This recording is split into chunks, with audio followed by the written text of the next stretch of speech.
Lubricant में total ये lesson जो है वो पूरा थ्योरेटिकल है। कैसा है? थ्योरेटिकल। ठीक, इसका जो क्वेश्चन आता है वो समझ लो बस कैसे आता है। पहला क्वेश्चन तो यही है कि लुब्रिकेंट क्या है। क्या पूछ सकता है? लुब्रिकेंट क्या है, एक तो ये पॉइंट आता है।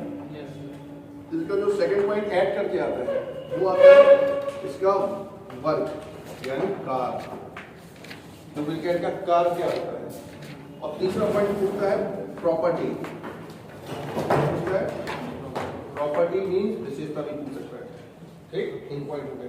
तो एक क्वेश्चन इसी से कंबाइन करके पूछ सकता है। कैसे पूछता है वो कि लुब्रिकेंट से आप क्या समझते हैं, इसकी विशेषता बताइए। लुब्रिकेंट से आप क्या समझते हैं, इसके कोई प्रमुख कार्य बताइए। एक क्वेश्चन ये बन जाता है। दूसरा क्वेश्चन ये बनता है कि क्लासिफिकेशन पूछता है लुब्रिकेंट का, या टाइप पूछ लेता है। क्या पूछ लेता है? टाइप या क्लासिफिकेशन के लुब्रिकेंट जो होते हैं वो कितने प्रकार के होते हैं। ठीक, तो ये क्लासिफिकेशन क्या है? लुब्रिकेंट का वर्गीकरण, क्लासिफिकेशन। ठीक, और जो विशेषता है ना, ये विशेषता के अंदर कई पॉइंट निकलते हैं। क्या निकलते हैं? कई पॉइंट। उन पॉइंटों में जो हेडिंग है उसमें तुम्हें जो कौन कौन से पॉइंट पढ़ने हैं। एक पढ़ना है ऑयलनेस। क्या पढ़ना है? ऑयलनेस। ठीक, एक पढ़ना पड़ता है एसिडिटी। क्या पढ़ना है? एसिडिटी। और एक पढ़ना पड़ता है ऑक्सीडेशन। और एक पढ़ना पड़ता है एमल्सिफिकेशन। अभी बता देंगे सब। ठीक, प्रॉपर्टी के पॉइंट क्या है, ये शब्द सुनने हैं बस। इस शब्द का देखो इस्तेमाल अपने आप समझ में आ जाएगा। तो क्लासिफिकेशन भी जानना पड़ता है।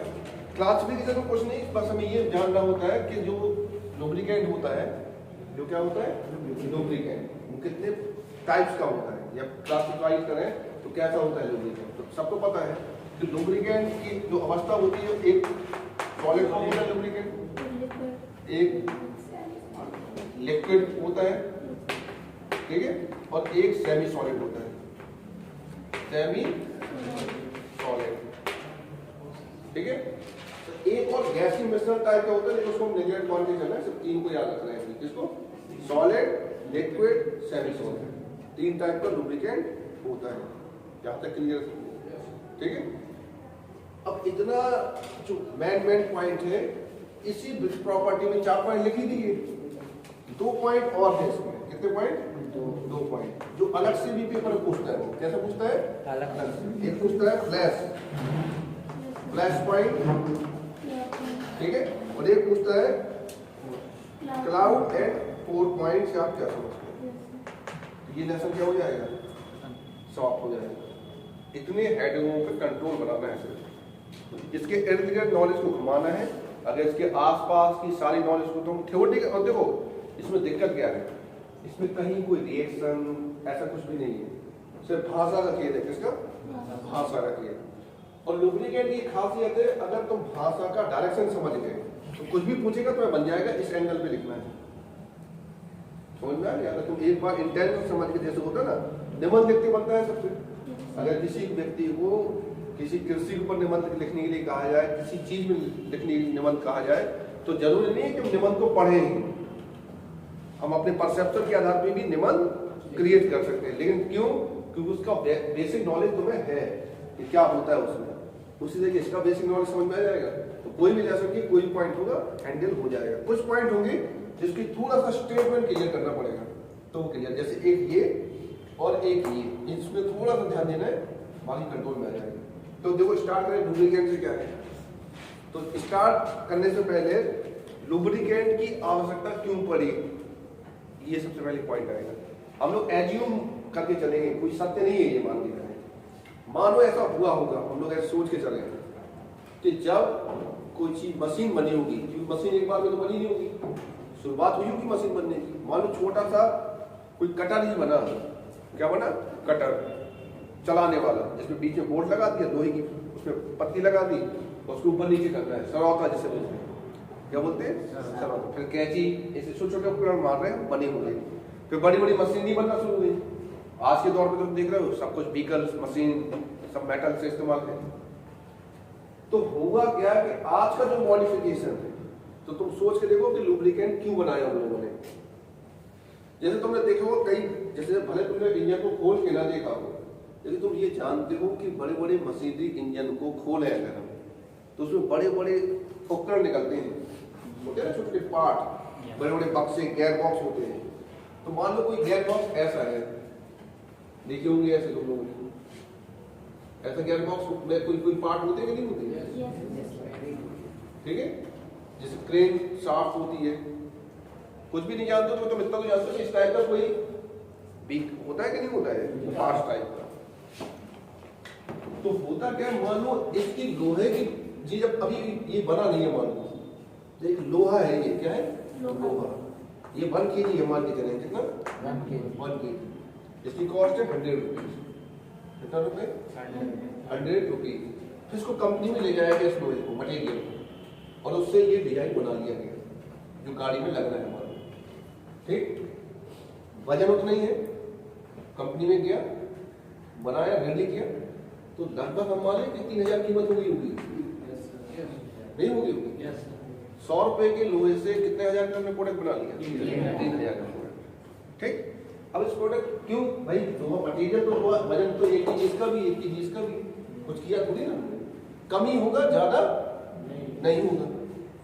लेकिन इसमें दिक्कत है कि जो ये डिजाइन बनी ना, ये शेप, उसमें मेजरमेंट किया जा रहा है। क्या किया जा रहा है? मेजरमेंट का मतलब जब ये शाफ्ट अन्य शाफ्ट से लगेगी तो क्लैंप कर जाएगी। क्या कर जाएगी? क्लैंप, ऐसे क्लैंप कर जाएगी, जिससे इंजन अच्छे से रोटेट कर पाएगा। समझ में आ रहा? अगर इस क्लैंप में डिस्टरबेंस हो तो इंजन क्या करेगा? आवाज करेगा, नहीं करेगा इंजन।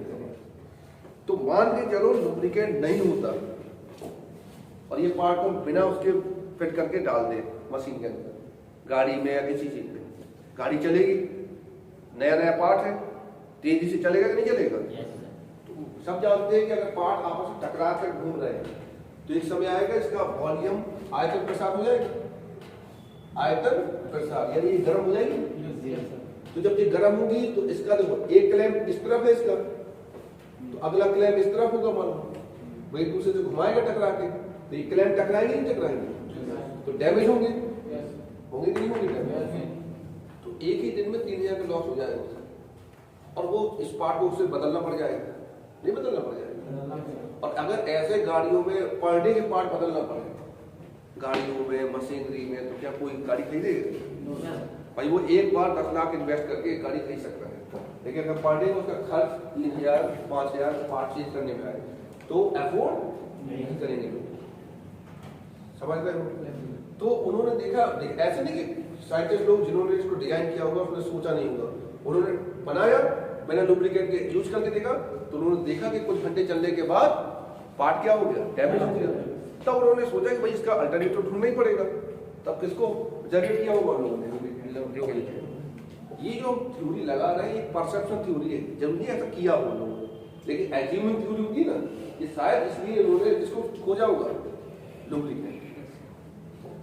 तो ये तुम देख रहे हो दो पार्ट, कितने पार्ट हैं? दो पार्ट अगर टकरा के चल रहे हैं तो उनके बीच क्या होगा? घर्षण होगा। लुब्रिकेंट क्या करेगा? उसके घर्षण को कम करेगा।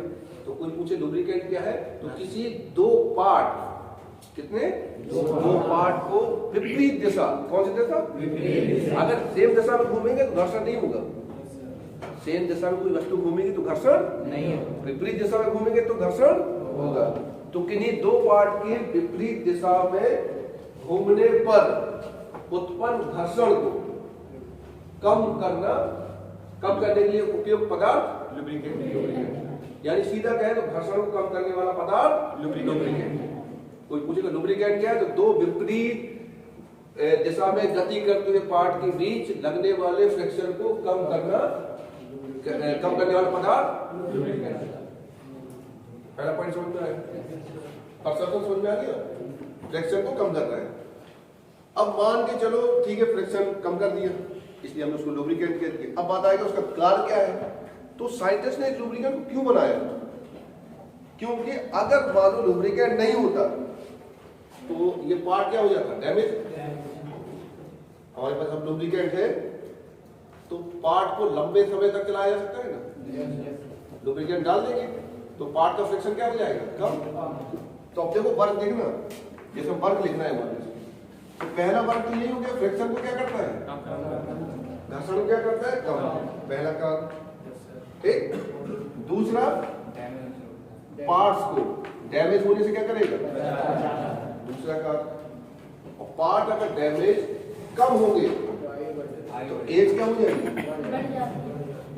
बढ़ जाएगी। क्लियर। चौथा, अगर घर्षण नहीं हो रहा है या कम हो रहा है तो वो वस्तु गर्म देर में होगी। वस्तु गर्म क्या होगी? देर में। और वस्तु अगर देर में गर्म हो रही है तो हम कह सकते हैं लुब्रिकेंट किसका काम कर रहा है? शीतलक। किसका? शीतलक। यानी पार्ट को क्या रखता है? ठंडा। क्लियर। तो चौथा पॉइंट क्या आ गया? कूलिंग के लिए। चौथा कार्य क्या आ गया? कूलिंग के लिए। और सीधी सी बात, अगर फ्रिक्शन कम है, अगर फ्रिक्शन क्या हो रहा है? कम, तो सीधी सी बात है ताकत क्या लगेगी? कम लगेगी। ताकत क्या लगेगी? कम। तो हम मशीन चलाते तो ऊर्जा ज्यादा खर्च हो, जैसे कोई रगड़ के कोई चीज चल रही है तो एनर्जी लगेगी बॉडी क्या ज्यादा, और स्मूथली चल रही है तो कम एनर्जी लगेगी। तो एनर्जी व्यय को क्या करता है? कम करता है और खर्च भी बचाता है। ये सारी क्या जाएंगी? कार्य। क्लियर। अब आती विशेषता। तो कार और विशेषता में कोई खास अंतर होता नहीं है। कार और विशेषता में कोई खास अंतर होता नहीं। बस ये है कि जब प्रॉपर्टी की बात आएगी तो हम क्या कहेंगे? लुब्रिकेंट क्या करता है? ये तो उसका कार्य है। विशेषता भी है। विशेषता क्या है कि भाई ये दो पार्ट के बीच घर्षण क्या करता है? ये उसकी विशेषता है। एज बढ़ाता है, ये उसकी विशेषता है। ठीक। एनर्जी कम खर्च करता है, ये भी उसकी विशेषता है। समझ में आ रहा? ठंडा भी रखता है, ये भी उसका विशेषता ही है। यानी कार और विशेषता में ज्यादा फर्क होता नहीं है। विशेषता में ये थोड़ा सा फर्क आ जाता है। कार का मतलब होता है जो ये करेगा। कार ये मतलब ये करने वाला वो उसका क्या है? कार। विशेषता में तो क्या अंतर आ जाता है? विशेषता में ये थोड़ा सा ध्यान देना पड़ता है कि वो पदार्थ जो है, जैसे हमने कहा ये ठंडा रखता है, ये रखता है, ये सारे पॉइंट बताए। लेकिन हमने कहा कि लुब्रिकेंट जो होना चाहिए उसमें ऑयलनेस, कौन सा? ऑयलनेस ज्यादा होना चाहिए। ये भी क्या है? विशेषता। ये उसका कार्य नहीं है, ये क्या उसकी विशेषता। अगर लुब्रिकेंट में ऑयलनेस ज्यादा होगा तो उसमें चिकनापन ज्यादा होगा, तो फ्रिक्शन को और अच्छे से कम कर पाएगा। तो अगर ऑयलनेस कम होगा तो वही विशेषता किसमें चली आएगी? नेगेटिव में, तो उसमें चली जाएगी। तो बाकी जो कार है वो सारी विशेषता होंगी, जितनी भी कार है वो उसकी क्या होगी? विशेषता। लेकिन कुछ विशेषता ऐसी है जो कार्य नहीं होती, जैसे ऑयलनेस है। तो लुब्रिकेंट का काम ऑयल से कोई ना मतलब है। वो ये कह रहा है अगर लुब्रिकेंट में चिकनापन है तो वो और अच्छे से कार्य करेगा, चिकनापन नहीं है तो कम अच्छे से कार्य करेगा। दूसरा एसिडिटी। अगर लुब्रिकेंट में एसिडिटी कम है तो अच्छा लुब्रिकेंट। लुब्रिकेंट में एसिडिटी क्या है?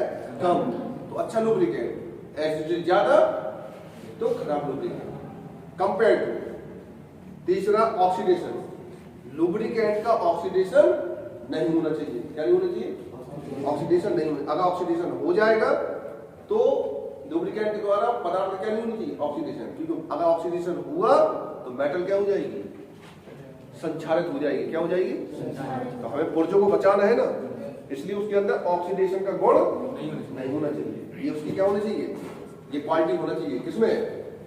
लुब्रिकेंट। लुब्रिकेंट की क्वालिटी को पढ़ रहे हैं हम लोग। क्या पढ़ रहे हैं? उसके अंदर क्वालिटी विशेषता क्या होनी चाहिए? ऑयलनेस होना चाहिए, एसिडिटी कम होना चाहिए या नहीं होना चाहिए, ऑक्सीडेशन नहीं करना चाहिए, इमल्सिफिकेशन यानी उसके अंदर पायस बनाने का गुण नहीं होना चाहिए। क्या नहीं होना चाहिए? पायस। क्योंकि अगर वो पायस बनाएगा तो सारा कचरा जमा देगा इनके अंदर। सारा कचरा क्या करेगा? जमा देगा। तो अंदर पार्ट के अंदर क्या होंगे? जैसे तुमने देखा वो ग्रीस में काली पड़ जाती है, ग्रीस तो वो क्या है, थोड़ा इमल्सिफिकेशन थोड़ा तो होता है लेकिन ज्यादा नहीं होना चाहिए कि कचरे को खींचे अपने तरफ। कचरे को क्या करना चाहिए, खींचने का गुण नहीं होना चाहिए। जो इमल्सिफिकेशन रखते हैं वो कपड़े को दंडी को क्या करते हैं, खींचते हैं अपने तरफ। तो ये क्वालिटी पता होना चाहिए इसके पास, बाकी जो कार है वो उसकी क्वालिटी में ऑटोमेटिक आ जाएगा। यहाँ तक क्लियर है। फिर अगर क्लासिफिकेशन में आए तो क्लासिफिकेशन में 3 टाइप के लुब्रिकेंट, कितने टाइप के, 3 टाइप। सॉलिड लुब्रिकेंट में तुम्हारा आता है ग्रेफाइट, क्या आता है, ग्रेफाइट, ठीक। और लिक्विड लुब्रिकेंट में आता है तुम्हारा, लिक्विड लुब्रिकेंट क्या जाएंगे, ऑयल, क्या जाएंगे, ऑयल या मशीनरी तेल। कौन से तेल, जितने भी मशीनरी तेल होते हैं लिक्विड पॉइंट में आ जाते हैं। सिलाई मशीन, ये सब में देखा है तुमने, तेल डाल दिए तो ये ऑयल क्या कहलाएगा, लिक्विड लुब्रिकेंट। और फिर आता है ग्रीस, क्या आता है, ग्रीस। ग्रीस तुम्हारा क्या कहलाएगा, सेमी सॉलिड लुब्रिकेंट।